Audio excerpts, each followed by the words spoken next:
Looking back, I mean, I had a pretty good childhood. Like, I mean, Christmas came around, my birthday. I always had things I wanted. I always had what I needed. I always had food. I mean, I was a little hellraiser. So I mean, of course, I got into trouble a lot. So it wasn't too bad. I lived in 9 different states. I mainly grew up in Wisconsin, Okay. and I live with my mom and my brother. I was born in Lafayette, Louisiana. I remember that too. I remember the glass Coke bottles with the little pop-off lids. You had to go to the little machine and pop the lids off and whatnot. I have 10 brothers, 12 sisters, and I'm the youngest. Probably about 13. I was over at my friend's house. We were playing Nintendo 64, and everyone was drinking over there, and they offered me some. I was having a bad day, and so I said, you know what, forget it. I'll just do it.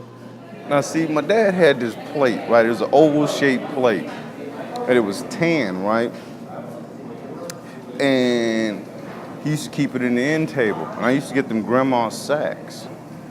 And I would steal a handful of weed, stick it in grandma's sacks, put it in my lunch, and go to school. Well, I snuck out of my mom's house in South Dakota, and we had went to a party.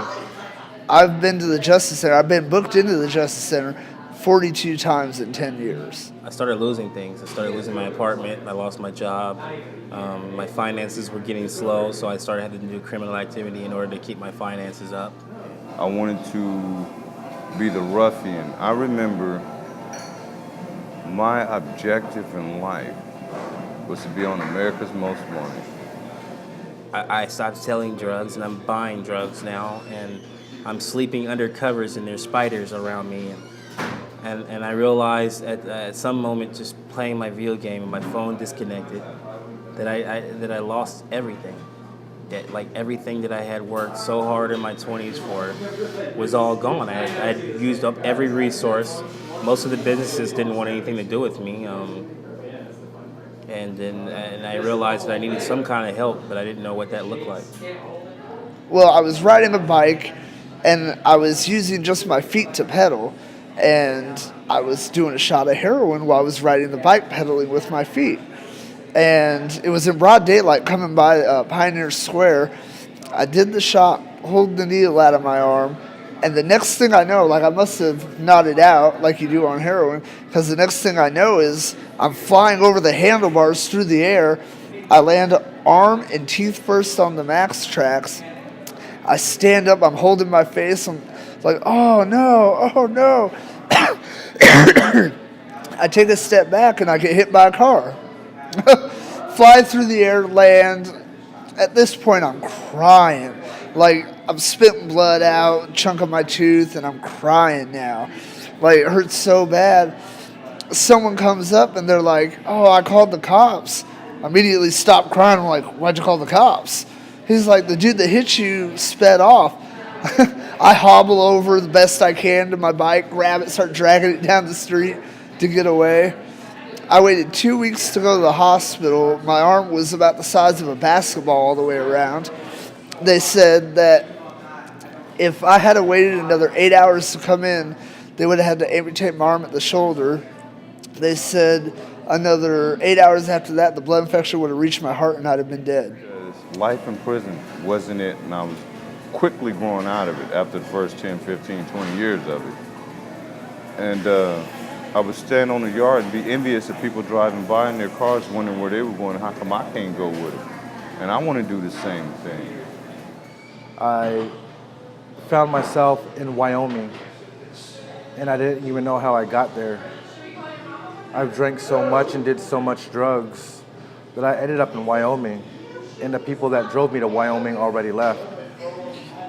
And so the fact that, the people I was staying with were already coming back to Portland, after the weekend was over with. And so I waited through the weekend, but then again, I don't even know what day we left because we had a party one night and I came back somewhere on December 1st, back in Oregon with the bag still attached to my back, and I don't even know how I got back. I mean, And when I was in Wyoming, I found out that I had done heroin for the first time. And to come down off of that is kind of like sandpaper running across your body fully, and just, I don't like it. But that's how I came here, and I spoke to a guy named Thomas Hooks. Thomas Hooks told me that there was a program. After they kicked me out of the Central City Concern, I received a voucher from my case manager, and they told me I should come here and check it out. And I seen a bunch of guys laying on the mats, and so I kept walking. And eventually, once I broke down a little bit more, my pride broke down a lot more, I decided to come stay the night. And my boy Chris Costello, he told me that there was a program here on site. And so every single day as I came in, he kept saying, "You should join the program, dude. You should totally join the program, man. Like the program, that's you." And he thought I could make it. And no one had said anything like that to me before. No one had ever said anything to me like, "I think you could make it." And so I talked to Roger. So they gave me some vouchers at Cityteam. And they're like, "Here, you can go stay here for a few days, get off the streets." I was like, all right. So I go there, I turn in the voucher, I stay in the shelter. And I think I was talking to Jared about it, just tired of my life, tired of being a drug addict, tired of being homeless and just not having a life worth having, not having anything, like not having a job, not being a productive member of society, just being a plague to society. And he told me, he said, "You know what? Roger's in between 3 and 5. Talk to him about getting into the program." I was like, "This is a treatment program here?" He was like, "Yeah." So I went in, I waited out front all day, went and talked to Roger, told him what was going on and everything. He gave me a chance. And so Roger talks to me. I know he don't want to let me in because he can smell the liquor off me. And if you ask me if I've been drinking, I'm going to tell you no, so don't ask no dumb questions. You know we're going to tell you no. So why are you going to... Man, you been drinking? Come on, man. What that look like? Come on, man. Is that purse yours? No, I found it. No, why is that lady screaming to give me her purse? What type of question is that? But anyway, but the thing I was counting on is Roger's got to let me in. He's got to let me in. Regardless of me still being drunk, which I still was. If he just let me sit still long enough. But it was a long shot on his end because he's seen it before. So what's, real quick, just 1 or 2 things that you've learned since being here that are going to help you be clean and sober when you leave? Processing. I know the process now to stay clean and sober. I need to go to meetings. I need to be active in helping other people. I need to get outside of myself. I need to continuously make amends, etc. And that's one thing that's going to help me remain clean and sober is if I'm stay active. I can't be dormant. I have to stay active in this program. What's really helped me was authentic manhood.